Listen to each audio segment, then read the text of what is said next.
ils maîtrisent l'outil, parviennent à inscrire les gens très facilement et sans trop de difficultés.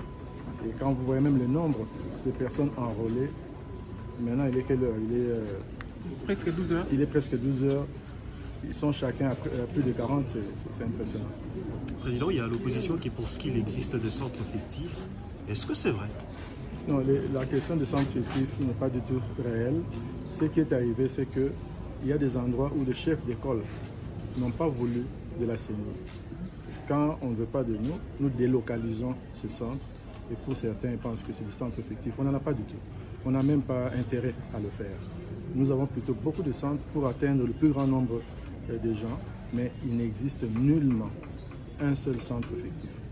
Et par rapport aux attentes, comment vous trouvez l'opération d'identification et d'enrôlement par rapport aux objectifs que vous avez assignés? Si vous parlez du Haut-Katanga, je viens juste de commencer, mais ici déjà je suis satisfait de voir comment ça se passe. Ils maîtrisent les choses. Hier j'étais à Kolwezi, j'étais aussi satisfait. Avant d'arriver à Kolwezi, la veille j'étais à Kalemi, c'était aussi très bien.